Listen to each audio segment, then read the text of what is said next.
Good morning, everyone. This is me, Supriya. Welcome to Veranda IAS, जहाँ पे हम current affairs को सिर्फ कवर नहीं करते बल्कि समझते हैं यूपीएससी के लेंस के हिसाब से। आज का सेशन होने वाला है क्रिस्प और फोकस्ड और loaded with insights that can make a very real difference in your prelims as well as mains preparation. आज हम कुछ ऐसे मुद्दों पे बात करेंगे जो ना सिर्फ हेडलाइंस में रहे बल्कि पॉलिसी मेकिंग, जियोपॉलिटिक्स, जुडिशरी और हेल्थ केयर के एक फंडामेंटल एस्पेक्ट्स को भी टच करते हैं। Let's take a quick look at the topics for today's discussion. Regulatory reforms के बारे में बात कर रहे हैं, पॉलिसी मेकिंग में पब्लिक कंसल्टेशन का रोल को लेके, जुडिशरी में और इमोशनल सेंसिटिविटी के बीच में कॉम्प्लेक्स बैलेंस के बारे में बात है, इंडिया मंगोलिया के जॉइंट मिलिट्री एक्सरसाइज की बात है, हेल्थ और मेंटल हेल्थ कवरेज का जो गैप है उसको कैसे ब्रिज करना है ये देखेंगे, and why census is not just a data but it's a national planning at its core. और देखेंगे कि क्लाउड से बारिश का जो क्लाउड सीडिंग का जो प्रोसेस होता है वो असल में एक कंट्रोवर्सी में घिरा हुआ है। So let's understand why. तो चलिए शुरू करते हैं एक एक टॉपिक को ब्रेक करते हुए, ताकि यूपीएससी का हर सवाल आपको आसान लगेगा, चाहे वो प्रीलिम्स हो या मेंस। ये सारे टॉपिक्स जो हैं रेलेवेंट रहेंगे आपके यूपीएससी सिलेबस से, जीएस 2 के हिसाब से, जीएस 3 में, और सोसाइटी का भी एक बहुत ही इंपॉर्टेंट रेलेवेंस रहेगा आज के टॉपिक्स में। So let's begin the session. जब भी गवर्नेंस की बात होती है, एक शब्द बार बार हमें देखने को मिलता है, दैट इज ट्रांसपेरेंसी। और इसी डायरेक्शन में एक बड़ा कदम लिया गया है आरबीआई एंड सेबी ने। They are bringing in consultative regulation making framework. Greater transparency की बात हो तो ये नया फ्रेमवर्क का कहना है कि ड्राफ्ट रेगुलेशंस को पब्लिक डोमेन में डाला जाए with reasoning and open feedback. अब ये इंश्योर करेगा कि रेगुलेशंस आर्बिट्री ना हो बल्कि पार्टिसिपेटरी हो। एग्जाम्पल के लिए सेबी ने म्यूचुअल फंड्स के ट्रांसपेरेंसी नॉर्म्स पर पब्लिक कंसल्टेशन ली थी बिफोर फाइनलाइजिंग द रूल। उस हिसाब से इंक्रीज अकाउंटेबिलिटी हो जाएगी। अब आरबीआई करेगा इम्पैक्ट एनालिसिस, मतलब के सेबी डिस्क्लोज करेगा अपना रेगुलेटरी इंटेंट, और दोनों इंस्टीट्यूशन 21 डे तक पब्लिक कंसल्टेशन चलाएंगे बिफोर फाइनलाइजिंग एनी रूल। अब ये प्रोसेस इंस्टीट्यूशंस को अकाउंटेबल बनाता है, not just to government but to the people as well. If we talk about regulatory quality check, ये फ्रेमवर्क इंश्योर करता है कि अथॉरिटीज जस्टिफाई करे अपने इंटरवेंशंस और एक्सप्लोर करेंगे पॉसिबल अल्टरनेटिव्स को। अब ये एक साइंटिफिक और ऑब्जेक्टिव अप्रोच है रेगुलेशन मेकिंग का, जो अल्टीमेटली पब्लिक गुड के लिए होता है। टाइमली रिव्यूज की बात करोगे तो आरबीआई और सेबी ने ये भी कहा कि वो एग्जिस्टिंग रेगुलेशंस को पीरियडिकली रिव्यू करेंगे ताकि इवॉल्विंग नीड्स के हिसाब से वो लॉज को अप टू डेट बनाए। इस रेगुलेटरी बर्डन की जो उनका जो काम होगा और कंप्लायंस भी बहुत ही एफिशिएंट हो जाएगा।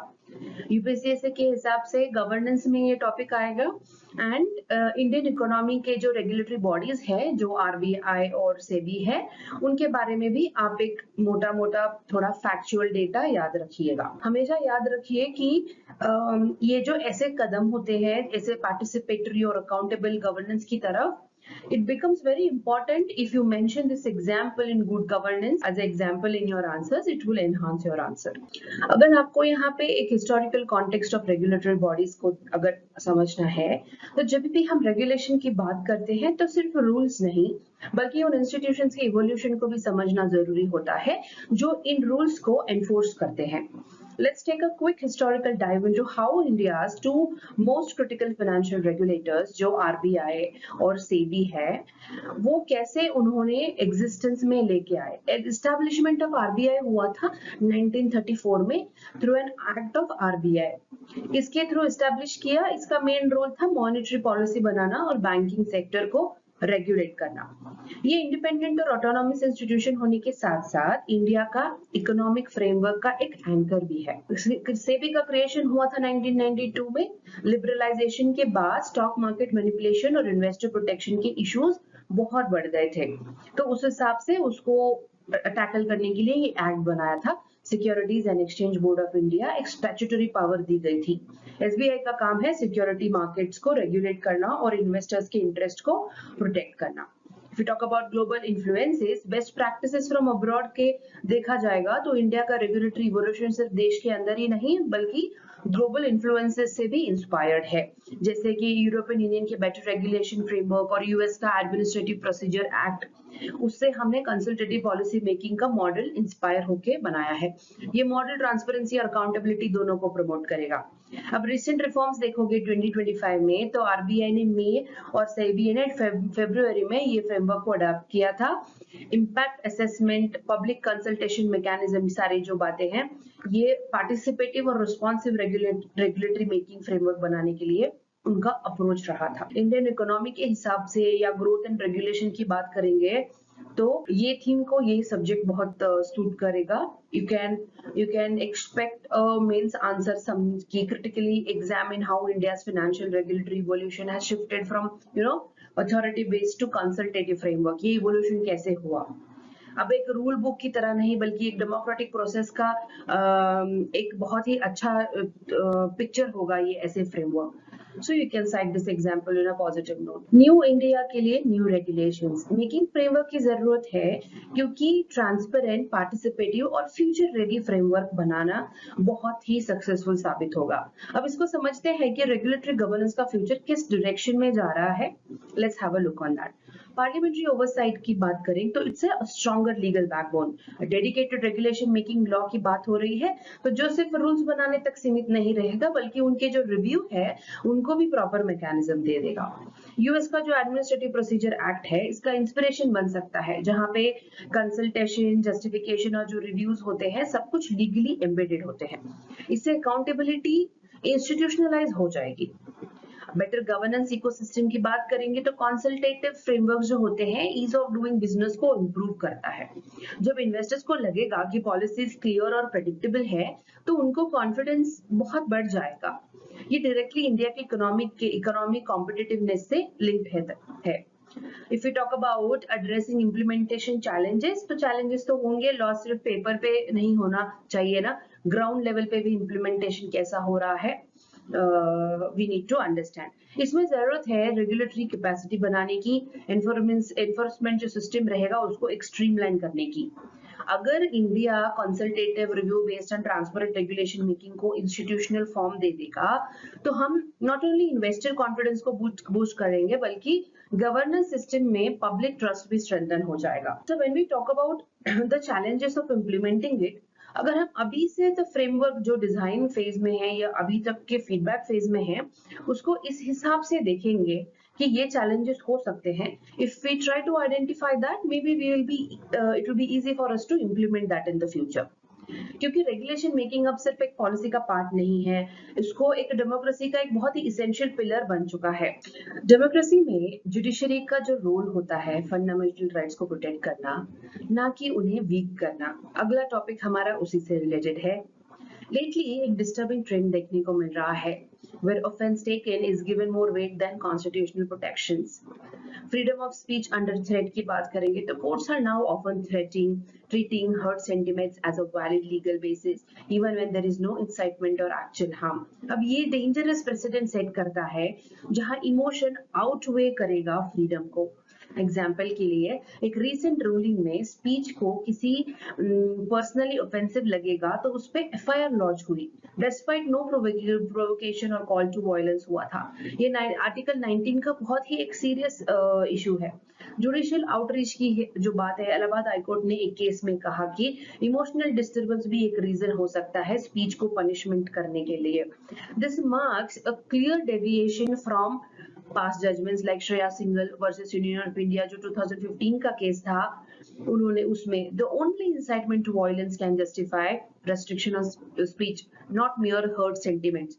इससे जुडिशरी का एक न्यूट्रल एडजुडिकेटर का रोल जो है क्वेश्चन में आ जाएगा। Public morality versus legal reasoning की बात होगी तो सेंटिमेंट्स और मोरालिटी जो पब्लिक आउटरीच से ड्रिवन होता है are now replacing with logic, and ये डेंजरस टेरिटरी है, because it creates legal uncertainty. लोगों को समझ में नहीं आता कि क्या बोलना क्राइम बन सकता है। अब As a future administrator, you must understand that law must be guided by constitutional morality, not emotional majoritarianism. अगर जुडिशरी भी सेंटिमेंट्स के प्रेशर में आ जाएगी तो फ्रीडम ऑफ एक्सप्रेशन सिर्फ पेपर में रह जाएगा। GS2 के हिसाब से very very important question, important topic, judicial outreach की बात हो या फ्रीडम ऑफ स्पीच आर्टिकल 19 की बात हो, सब क्लॉज ए, ये सारे बहुत इंपॉर्टेंट हो जाते हैं। तो ये बहुत ही थोड़ा कॉम्प्लेक्स टॉपिक हो जाएगा। We'll try and understand more in further coming slide. We will try and understand freedom of freedom of speech जो होता है एक राइट नहीं होता, बल्कि ये फाउंडेशन है डेमोक्रेसी का, और इस फाउंडेशन को प्रोटेक्ट करता है article 19 clause 1 sub clause 8। It guarantees to all citizens a right to freedom of speech and expression. ये एक प्रोविजन है जो इंश्योर करता है कि हर नागरिक अपनी बात खुलकर रख सके बिना डर के। अब ये मैकेनिज्म है इन्फॉर्म्ड पब्लिक डिस्कोर्स का, और वही बेस जिसमें डिसेंट और डेमोक्रेसी का डेवलपमेंट हो जाता है। If you talk about article 19 clause 2, वहां पे रीजनेबल रेस्ट्रिक्शंस मेंशन किए गए हैं, लेकिन ये राइट ऑब्सोल्यूट नहीं है। स्टेट कुछ रीजनेबल रेस्ट्रिक्शंस लगाएगा टू कंट्रोल दिस। सिक्योरिटी और स्टेट की बात हो, पब्लिक ऑर्डर की बात हो, डिसेंसी और मोरालिटी की बात हो या डिफेमेशन की बात हो, and one more important thing, incitement to an offence. इन सब ग्राउंड्स पर स्पीच को लिमिट किया जा सकता है, लेकिन ये लिमिट्स रीजनेबल होने चाहिए, आर्बिट्ररी नहीं होने चाहिए। बैलेंसिंग एक्ट जो होता है कॉन्स्टिट्यूशन वर्सेस इंस्टीट्यूशन की अगर बात करेंगे तो traditionally courts have maintained the balance between these two clauses safeguarding speech unless there is a clear and a present danger. अब रीसेंट ट्रेंड्स जो देखोगे आप, it is shifting towards prioritising the sentiments. अब ये एक रेड फ्लैग है for constitutional scholars. जब judiciary sentiments के बेसिस पे स्पीच को पनिश करेगी तो आर्टिकल 19 क्लॉज 2 का मिसयूज होने का डर है। So if you understood the article that is mentioned in the constitution, पहला क्लॉज जो है हमें बताता है कि वो फंडामेंटल राइट है, दूसरा क्लॉज जो है 19 का makes us understand that how we can reasonably restrict people from misusing the fundamental rights. But जो recent trends देखे आपने, maybe this article talks about how we are following such trends, how dangerous it can be. So let's understand it further. जब judiciary अपने constitutional commitment से हट करना sentiments को preference देने लगे तो सिर्फ स्पीच की नहीं, डेमोक्रेसी भी डेंजर में आ जाएगी। Let's explore the wider implications of this worrying trend. We talk about the chilling effect.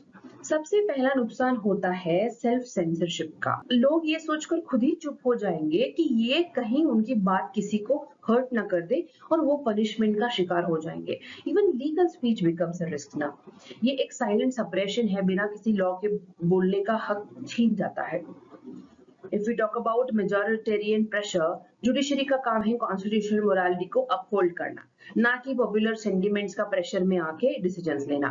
लेकिन अगर कोर्ट्स पब्लिक आउटरीच या रिलीजियस सेंटिमेंट्स का प्रेशर में वो आ जाएंगे तो रूल ऑफ लॉ कॉम्प्रोमाइज हो जाएगा यहाँ पे। If we talk about the democratic backsliding, ये ट्रेंड डेमोक्रेसी को एक बहुत ही फ्रेजाइल स्ट्रक्चर बना देगा, फंडामेंटल राइट्स को ना वीक बना देगा, एंड स्टेट इंटॉलरेंस को साइलेंट सपोर्ट मिल जाएगा ये सारी चीजों से। ये जो एक वाइब्रेंट डेमोक्रेसी में ना डिसेंट इसेंशियल होता है, ना कि punishable. If you talk about global standing affected, तो इंडिया का जो इमेज है as a liberal right respecting democracy, it hit करेगा। International ranking like world press जो है उनमें भी हमें एक फॉल देखने को मिल जाएगा। अब ये सारे अफेक्ट करेगा फॉरेन इन्वेस्टमेंट के इसके लिए। तो if courts continue to yield to public outreach, India is risk moving from the constitutional liberty to cultural censorship. ये बहुत शिफ्ट बुरा है। We must re-anchor our legal system of the constitution, not crowd the emotions. So our next issue is about India-Mongolia का joint military exercise. ये 17th edition है of Nomadic Elephant that is focusing on counter terrorism. अब ये semi urban और mountain terrain जैसे geographical region में develop किया जा रहा है to handle the security challenges. इसमें सिखाया जा रहा है precision स्नाइपिंग। ये स्पेशली एम्फसाइज करता है इस पे इसीलिए क्योंकि ये टेक्निक्स जो है एनहांस करेंगे capabilities of both the forces to neutralise the threats with minimum collateral damages. ये ट्रूप जो है ये उसको ट्रेनिंग मिल रही है under the United Nation peace keeping mandate, और ये ऐसे ट्रूप जो है रेडी किए जाते हैं for multinational missions in conflict zone etcetera. वो एक ग्लोबल सिक्योरिटी को स्ट्रेंथन करता है दिस काइंड ऑफ एक्सरसाइजेस। आज के ग्लोबल पॉलिटिक्स में जहाँ पे चाइना और रशिया जैसे प्लेयर्स डोमिनेंट है, वही एक छोटी लेकिन जियोपॉलिटिकली बहुत ही क्रूशियल कंट्री मंगोलिया भारत के स्ट्रेटेजिक रडार पर है। Let's decode the strategic value behind India and Mongolia के रिलेशंस के लेके। ये जो डिप्लोमेटिक फाउंडेशन है इंडिया और मंगोलिया के बीच में, डिप्लोमेटिक टाइज हुए थे 1955 में, और 2015 तक एक टर्निंग पॉइंट आया जब पीएम मोदी ने मंगोलिया जाके एक स्ट्रेटेजिक पार्टनरशिप डिक्लेयर की। ये पहली बार था जब किसी इंडियन प्राइम मिनिस्टर ने मंगोलिया को इवन विजिट किया था। जियोपॉलिटिकल पोजीशनिंग की बात करें तो मंगोलिया की जियोग्राफिकल हाईली सेंसिटिव है, रशिया और चाइना के बीच सैंडविच नेशन है ये। इन दिस सेटिंग इंडिया का एक थर्ड नेबर की तरह देखा जाता है, a friendly democratic alternative without being geographically invasive. Defence cooperation जो अभी 2004 से जो है nomadic elephant military exercise conduct होती रहती है। फोकस होता है माउंटेन वॉरफेयर और यूएन पीस कीपिंग ऑपरेशंस पे। ये डिफेंस टाइज मिलिट्री इंटरऑपरेबिलिटी को स्ट्रेंथन करता है and specially in cold terrain environments.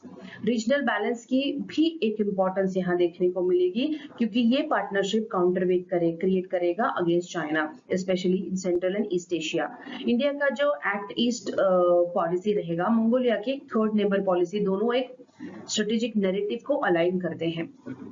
अगर इसको हम एग्जाम पॉइंट ऑफ व्यू से भी देखेंगे, जियोपॉलिटिकल चेस बोर्ड पे एक बहुत ही हमारा स्मार्ट मूव माना जाएगा, जहां India tries to expand this influence without antagonising major power. So our next issue is mental health. पहले मेंटल हेल्थ एक बहुत ही टाबू था, आज ये एक पॉलिसी प्रायोरिटी बन चुका है, और इस शिफ्ट को एक्सेलरेट किया कोविड पैंडेमिक, राइजिंग अवेयरनेस और मेंटल हेल्थ केयर एक्ट 2017 ने। Let's understand why mental health insurance is not a luxury but it's a need. Rise in claims देखने को मिले 2-3 years में। Insurance claims related to therapy, stress counselling और psychiatric consultation में एक noticeable increase हुआ। ये बताता है कि लोग थेरेपी को अब हेल्थ केयर का पार्ट समझने लगे हैं, which is a huge behavioural shift. जो की एज ग्रुप देखने को मिला वो सबसे ज्यादा इम्पैक्ट हुआ 18 to 35 इयर्स के एज में। एंजाइटी, डिजिटल बर्नआउट ने मेंटल हेल्थ को कांस्टेंट थ्रेट बना दिया है, specially during and after Covid. Remote work and screen fatigue became a silent stressor. Landmark year हुआ मेंटल हेल्थ केयर एक्ट 2017 में, जो ये एक्ट ने मैंडेट किया था कि मेंटल इलनेस को भी फिजिकल इलनेस के बराबर ट्रीट किया जाए इन इंश्योरेंस पॉलिसी। इसके बाद जो है IRDAI ने सब इंश्योरेंस प्रोवाइडर्स को डायरेक्टिव दिया था to include mental health coverage as well. This was a historical policy step towards equality in health care. अब ये मैटर हमें इसीलिए करता है क्योंकि मेंटल हेल्थ का निगलेक्ट सिर्फ पर्सनल प्रॉब्लम नहीं है बल्कि पब्लिक हेल्थ बर्डन भी है। इंश्योरेंस कवरेज से अफोर्डेबिलिटी बढ़ती है, स्टिग्मा कम होता है और अर्ली इंटरवेंशन पॉसिबल होती है। This is directly related to governance, क्योंकि हेल्थ इन्वॉल्व है। इंडियन सोसाइटी जो मेंटल हेल्थ और यूथ को रिप्रेजेंट करेगा, तो इस वजह से मेंटल हेल्थ को मेन स्ट्रीम बनाना सिर्फ अवेयरनेस नहीं, एक पॉलिसी इंक्लूजन भी साबित हो जाएगा। मेंटल हेल्थ इंश्योरेंस का डिमांड जो है कौन चला रहा है और कहाँ एडॉप्शन सबसे ज्यादा है, आइए देखते हैं कुछ क्रूशियल डेमोग्राफिक इनसाइट्स को। अभी ये हमें टॉपिक समझाएगा कि नेशनल एंड ग्लोबल स्नैपशॉट कैसा दिखेगा। यंग अडल्ट जो है 25 to 35 एज ग्रुप से सबसे ज्यादा अपटेक है due to job related stress, digital fatigue and financial pressure. ये जनरेशन थेरेपी और मेंटल हेल्थ को ओपनली एक्सेप्ट करता है। विमेन एज अ की बेनिफिशियरी को अगर आप देखोगे तो वहां पे भी इंक्रीजिंग हेल्थ कवरेज जो है लिंक्ड है प्रेगनेंसी, मेनोपॉज और केयर गिविंग रोल्स के लिए। ये बताता है कि health insurance needs gender sensitive approach भी। अर्बन और रूरल डिवाइड की बात करेंगे तो जो टीयर 1 और टीयर 2 सिटीज में अवेयरनेस काफी इंप्रूव हो चुका है। टीयर 2 का जो है are now catching up fast with increasing claims of counselling and psychiatric services. लेकिन रूरल एरियाज अभी भी काफी पीछे हैं due to stigma, lack of awareness and poor insurance outreach. अब ये डिजिटल और हेल्थ डिवाइड को और हाईलाइट करेगा। अगर हम ग्लोबल ट्रेंड्स की भी बात करेंगे तो ग्लोबली डेवलप्ड नेशंस है, they have already integrated mental health into their national insurance scheme. India is still catching up, but demographic trends जो है वो शो करता है momentum in the right direction. तो दिस हिसाब से दिस पॉइंट बिकम्स इम्पोर्टेंट कि we are going there, like we are trying to address the issue, we are trying to frame certain policies that would ये जो data है statistics की तरह नहीं बल्कि एक सोशल इंडिकेटर की तरह ले रहे हैं जो हमें पॉलिसी को एक शेप करने का डायरेक्शन बता रहा है। अब मेंटल हेल्थ केयर ना अब सिर्फ अर्बन एलीट का कंसर्न नहीं है बल्कि भारत के हेल्थ पॉलिसी फ्रेमवर्क का एक इसेंशियल पार्ट बन चुका है। चलिए देखते हैं कि फ्यूचर रोड मैप क्या दिखाता है इस क्रूशियल एरिया में। सिस्टमेटिक नॉर्मलाइजेशन हो रही है। सबसे पहला स्टेप रहेगा मेंटल इलनेस को नॉर्मलाइज करना। नेशन वाइड जो कैंपेन्स होते हैं अर्ली डायग्नोसिस को बहुत ही एनकरेज करेंगे। एग्जाम्पल्स के तौर पे स्कूल्स एंड वर्क प्लेसेस को मेंटल हेल्थ स्क्रीनिंग्स प्रोवाइड की जाए, प्रिवेंशन ओरिएंटेड अप्रोच को उनको बताया जाए। इंश्योरेंस सेक्टर रिफॉर्म की बात करेंगे तो फ्यूचर का जो हेल्थ इंश्योरेंस मेंटल वेलनेस के बिना ना कंप्लीट नहीं होगा। नीड ऑफ द आवर है कि ओपीडी कवरेज, थेरेपी सेशंस और स्ट्रेस मैनेजमेंट पैकेजेस को मेन स्ट्रीम बनाना जाए। IRDAI के जो गाइडलाइंस है और ज्यादा एनफोर्स करने की बहुत जरूरत है उसमें। इक्विटी इन एक्सेस की बात करें तो रूरल और लो इनकम ग्रुप्स तक मेंटल हेल्थ सर्विसेज को रीच भी अभी बहुत लिमिटेड है, तो गवर्नमेंट को टारगेटेड सब्सिडीज प्लान करने होंगे डिजिटली डिलीवरी मॉडल्स को थ्रू, जहां पे एक्सेसिबिलिटी उनको मिल जाएगी, ये हम इंश्योर कर पाए। आज भी भारत में साइकियाट्रिस्ट और मेंटल हेल्थ प्रोफेशन की कमी है। Future reforms to focus on training more counsellors and therapist, investing in psychiatrist, nurses etcetera. तो इससे क्या होगा, मेंटल हेल्थ जो है फ्यूचर में मल्टी सेक्टरल अप्रोच मांगेगा जिसमें पॉलिसी, इंश्योरेंस, ह्यूमन रिसोर्स और अवेयरनेस सब कुछ लिंक्ड होगा एक दूसरे के लिए। So we have to be prepared. हमारे जो पॉलिसीज रहेंगे should act upon these steps to get hold on it. Moving to our next topic. अगर आपको एक कंट्री की एडमिनिस्ट्रेटिव सोल देखनी हो ना तो उसका सेंसस देखना चाहिए। इंडिया के लिए सेंसस सिर्फ पॉपुलेशन काउंट नहीं है, पॉलिसी का ब्लूप्रिंट है, गवर्नेंस का एक बैकबोन है। अगर इसकी अगर हम एक ट्रेडिशनल हिस्ट्री देखेंगे तो ये बहुत ही पुरानी कौटिल्य के अर्थशास्त्र और अबुल फजल का जो अकबरी है, ऐसे टेक्स्ट में भी उनका जिक्र मिलता है। लेकिन मॉडर्न जो डिक्नाइल सेंसस था वो 1881 से स्टार्ट हुआ था ब्रिटिश एरा में। when we talk about caste census, I will try to give you the new point on this। जो यूनियन होम मिनिस्ट्री है उन्होंने अनाउंस किया कि नेक्स्ट सेंसस 2077 में होगा, 2 फेजेस में। Reference data set as March 1 on 2027। अब ये पहला सेंसस होगा जो कोविड पैंडेमिक के बाद हो रहा है, making it even more crucial. अगर कास्ट एन्यूमरेशन है वो क्या साबित होगा, क्या वो एक गेम चेंजर साबित होगा? सबसे सिग्निफिकेंट डेवलपमेंट ये है कि हिंदूज के लिए कास्ट डेटा कलेक्ट करना प्रपोजल आया है। इंडिपेंडेंस के बाद पहली बार इसका इम्पैक्ट हो सकता है affirmative actions policy, reservation matrix और सोशो इकोनॉमिक प्लानिंग करने के लिए। This also revives debates on social justice versus identity politics. Why it matters to us as an exam point of view, census is the base of allocation for any policy making, parliamentary representation and welfare targeting. Understanding its structure and evolution is very important for GS paper 1 and GS paper 2. So you get a clear understanding कि ये जो census का topic है बहुत time तक चल रहा है, it is keeping on evolving. Whenever this news is going to come in the newspaper, try to follow it, try to maintain a single page note about the census data और उसके news कैसे आगे बढ़ रही है. So it will be easy for you to work on the revision part. Okay, so I'll be attaching the PDF as well here. You will have a handy notes, but आप अपने notes भी maintain कीजिए। भारत का census जो है एक single event नहीं होता, ये होता है carefully plan 2 phase process. Each phase का अपना रोल होता है in creating a comprehensive socio economic map of the country. एक फेज होता है हाउस लिस्टिंग, हाउसिंग का सेंसस।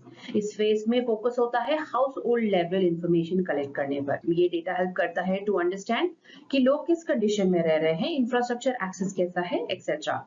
इसमें कुछ की इंडिकेटर्स हैं, housing infrastructure and quality, access to drinking water and sources, electricity connection कैसा है, सैनिटाइजेशन एंड टॉयलेट्स की फैसिलिटीज है या नहीं, कुकिंग फ्यूल यूसेज कौन सी हो रही है, एंड इंटरनेट कनेक्टिविटी क्या है। अब ये सब इंडिकेटर्स जो है वो सस्टेनेबल डेवलपमेंट गोल्स और अर्बन प्लानिंग के लिए बहुत ही क्रिटिकल होते हैं। फेज 2 में जो है पॉपुलेशन एन्यूमरेशन होता है, ये बेस्ड होगा आपके इंडिविजुअल लेवल डेमोग्राफिक और सोशो इकोनॉमिक डेटा कलेक्शन पे, जैसे कि age and sex distribution, literacy and education level, religion कौन सा है, लैंग्वेज कौन सी, कास्ट अगर कोई इंक्लूडेड है तो, डिसेबिलिटी स्टेटस हो, ऑक्यूपेशन एंड एम्प्लॉयमेंट टाइप क्या है, एंड माइग्रेशन पैटर्न्स क्या है। ये फेज हेल्प करेगा in shaping policies for health, education, urban development, social welfare and कुछ हद तक एम्प्लॉयमेंट जनरेशन भी। ये दोनों इसलिए मैटर करते हैं क्योंकि अगर आपको भारत को एक प्लानिंग करनी है तो घर से ही शुरू करेंगे। That's the essence of this two step model, जहां पे पहले इंफ्रास्ट्रक्चर को समझो, फिर लोगों की नीड्स को टारगेट करो। इंडियन पॉलिटी गवर्नेंस के हिसाब से बहुत ही ज्यादा इंपॉर्टेंट, सोशल जस्टिस के लिए इंपॉर्टेंट एंड इंडियन सोसाइटी के लिए इंपॉर्टेंट। ये 3 थीम्स हैं जहां पे ये टॉपिक रिलेट होता है। सेंसस का जो ये 2 फेजेस है मिलके बनता है एक बहुत ही सॉलिड फाउंडेशन, जिसके बिना policy making would be very half done. So we will even further try to understand कि ये कैसे evolve होती है news. We will get few factual and analytical data as well to give us an understanding कि challenges क्या होंगे, implications क्या होंगे, etc. 2027 का जो सेंसस है एक रूटीन डेटा कलेक्शन ना होके politically और socially consequential इवेंट बन चुका है। पिछले बार भी हमने देखा कि प्रॉब्लम इसमें क्या हो रही है। जो पोस्ट 2026 का डिलिमिटेशन है, कॉन्स्टिट्यूशनल फ्रीज करता है सीट पे जो 1971 के पॉपुलेशन के डेटा पर बेस्ड था, अब वो लिफ्ट हो गया है। 2027 सेंसस बन जाएगा। अब तक सब स्टेट असेंबली या कोई भी असेंबली के जो पार्लियामेंट में भी जो सीट के डिस्ट्रीब्यूशन होते हैं उनके बेसिस पे होते हैं। ये फेडरल बैलेंस और इलेक्ट्रिकल पॉलिटिक्स को दोनों पे इम्पैक्ट करने वाला है। केस का जो हमारा ये जो कास्ट डेटा कलेक्शन रहेगा, अगर इसको एनिमरेट किया तो ये होगा इंडिपेंडेंट इंडिया के हिस्ट्री में पहला detailed caste census for Hindus. इससे ओबीसी रिजर्वेशन, अफर्मेटिव एक्शंस और रिसोर्स एलोकेशन को बहुत ही एक डेटा मिल जाएगा फ्रेमवर्क करने के लिए। रीजनल रिप्रेजेंटेशन कंसर्न्स जो प्रीवियसली भी हमने डिस्कस किया, क्योंकि जो सदर्न स्टेट्स हैं वो बोल रहे हैं कि हमने पॉपुलेशन स्टेबलाइज करने के लिए बहुत ही फास्टर वे में ट्राई किया। अब इससे ये कास्ट जो सेंसस वो रहेगा काउंटिंग, इससे क्या होगा, हमें उतना रिप्रेजेंटेशन पार्लियामेंट में नहीं मिलेगा because it's based on the population. Women reservation act के under 33% reservation of women in legislatures को इम्प्लीमेंट करने के लिए बेस डेटा चाहिए और ये डेटा मिलेगा हमें 2027 सेंसस से। Without this the constitutional amendment remains on hold. अब जो 2027 सेंसस जो है demographic, electoral and constitutional milestone बन जाएगा। एक बहुत ही इंपॉर्टेंट टॉपिक, आपको पॉलिटी, सोसाइटी और गवर्नेंस तीनों एंगल से इसमें ग्रिप होनी चाहिए। ये जो 2027 में जो सेंसस है ये एक एडमिनिस्ट्रेटिव एक्सरसाइज नहीं बल्कि भारत के पॉलिटिकल मैप और पॉलिसी मेकिंग का उसको एक फ्यूचर को शेप करेगा। लेट्स अंडरस्टैंड बहुत ही क्रिटिकल इम्प्लीकेशंस क्या हो सकते हैं। रीड्रॉइंग पॉलिटिकल बाउंड्रीज, डिलिमिटेशन के बाद ना 2027 सेंसस डेटा बेस बन जाएगा तो पार्लियामेंट्री और असेंबली सीट्स का ना एक मेजर शिफ्ट देखने को मिलेगा। हाई पॉपुलेशन स्टेट जो होते हैं उत्तर प्रदेश, बिहार एक्सेट्रा, उनको ज्यादा सीट मिल सकेगी। इससे होगा federal tension specially from southern states who control their population earlier. Data reliability improvement की बात करेंगे तो 2011 के बाद तब जो सेंसस नहीं हुआ, इसका मतलब है कि पूरी प्लानिंग, बजटिंग और स्कीम्स जो है आउटडेटेड डेटा पर चल रही है। 2027 के सेंसस से हमारे पास फ्रेश और एक्यूरेट डेटा होगा health, employment, education, welfare targeting जैसे मामलों के लिए। ये गवर्नेंस की क्वालिटी को डायरेक्टली अपलिफ्ट करेगा। एविडेंस बेस्ड गवर्नेंस को हम अचीव कर पाएंगे। ये जो सेंसस का डेटा है उससे budget allocation, employment guarantee schemes जैसे होती हैं, वेलफेयर स्कीम्स होती हैं, उनके लिए एक बहुत ही फाउंडेशन साबित होगा। टारगेटेड रिसोर्सेज एलोकेशन पॉसिबल हो जाएगा जब हमें पता होगा कि एग्जैक्टली कौन से एरिया में इसकी ज्यादा जरूरत है। सोशल आइडेंटिटी पॉलिटिक्स की बात करें तो ये एक हमारे लिए कॉशन फ्लैग है। केस डेटा को अगर साइंटिफिक और कॉन्फिडेंशियल तरीके से हैंडल किया गया तो ये पॉलिसी फॉर्मुलेशन में गेम चेंजर साबित हो सकता है। लेकिन अगर मिसयूज हुआ तो आइडेंटिटी पॉलिटिक्स और कॉम्पिटिटिव मोबिलाइजेशन को भी ये एक जन्म दे सकता है। Balance between justice and politics is the key. हमारे लिए फेडरलिज्म भी एक थीम यहाँ पे देखने को मिलेगी। तो whenever you are writing an answer on federalism तो ये सारे आप सेंसस का भी एक उसमें एग्जांपल दे सकते हो। हमारा लास्ट टॉपिक है आज का एक क्लाइमेट इंटरवेंशन पे। जब ग्लोबल वार्मिंग के कन्वेंशनल सोल्यूशन फेल होने लगते हैं तब science out of the box सोचता है और स्ट्रेटोस्फेरिक एरोसोल इंजेक्शन यानी SAI उसी फ्यूचरिस्टिक बट कंट्रोवर्शियल सोल्यूशन का नाम है। ये जो SAI है it's a type of Jio engineering technique जिसमें रिफ्लेक्टिव एरोसोल्स जैसे सल्फर पार्टिकल्स जो इंजेक्ट किया जाता है अपर एटमॉस्फेयर में ताकि सनलाइट रिफ्लेक्ट हो और ग्लोबल टेम्परेचर रिड्यूस हो। अब ये मेथड इंस्पायर्ड है माउंट पिनाटुबो वोल्केनो 1991 के इरप्शन के बाद जिसमें इरप्शन के बाद ग्लोबल टेम्परेचर जो हुआ था 0.5 डिग्री से नीचे गिरा था। अब ये वर्क कैसे करता है? हाई एल्टीट्यूड एयरक्राफ्ट से एरोसोल रिलीज किया जाएगा स्ट्रेटोस्फीयर में। ये पार्टिकल सनलाइट को रिफ्लेक्ट करेंगे जस्ट लाइक क्लाउड्स और इससे टेम्पररी कूलिंग इफेक्ट जनरेट होगी। अब नए स्टडीज बोलते हैं कि अकॉर्डिंगली ये अब टेक्निकली और फाइनेंशियली फिजिबल बन गया है, पहले से ज्यादा भी कॉस्ट इफेक्टिव है। अब इसकी कंट्रोवर्सी क्या है? Long term effects are unknown, weather patterns disturb हो जाएंगे या नहीं पता। मॉरल हजार्ड की बात करें तो क्लाइमेट इंजीनियरिंग पे डिपेंडेंट हो गया है तो कार्बन रिडक्शन एफर्ट्स भी वीक पड़ जाएंगे। इंटरनेशनल रेगुलेशन अभी तक कोई क्लियर नहीं है, तो इसीलिए ये साइंटिफिकली फैसिनेटिंग लग रहा है, पॉलिटिकली थोड़ा रिस्की आइडिया है। अगर हम इसको यूपीएससी की थीम से रिलेट करेंगे तो science and tech geoengineering पे ये बहुत रेलेवेंट है। एनवायरमेंटल रिस्पॉन्सिबिलिटी भी कुछ हद तक आप मेंशन करोगे एथिक्स में, तो that is you can relate it in this way. अगर हम ये जो टेक्निक है ये रिमाइंडर है कि अर्थ के पास टाइम कम हो तो साइंस उसके ऑप्शंस बढ़ा देता है, लेकिन साथ में नए सवाल भी लेके आता है। जब आप एनवायरमेंट रिलेटेड मेंस आंसर्स लिखोगे ना तो इस जैसी कटिंग एज इंटरवेंशंस का रेफरेंस जरूर ऐड कीजिएगा। This shows awareness beyond the static content. You try and understand these kind of concepts, how important they become when you're trying to frame an answer. So let's try and understand कि stratospheric aerosol injection यानी SAI exactly कैसे काम करता है। ये एक simple background है जहाँ पे आपको क्लाइमेट इंजीनियरिंग के प्रोसेस को ट्राई एंड एक्सप्लेन। ये जो डिप्लॉयमेंट होगा स्ट्रेटोस्फीयर में होगा, specially designed high altitude aircraft को यूज करके रिफ्लेक्टिव पार्टिकल जैसे सल्फेज को स्ट्रेटोस्फीयर में 10 to 25 किलोमीटर ऊपर इंजेक्ट किया जाएगा। ये सेम हाइट का है जहां पे वोल्केनिक क्लाउड्स भी आ जाते हैं ड्यूरिंग इरप्शन। रिफ्लेक्शन होगा सनलाइट को वापस स्पेस में।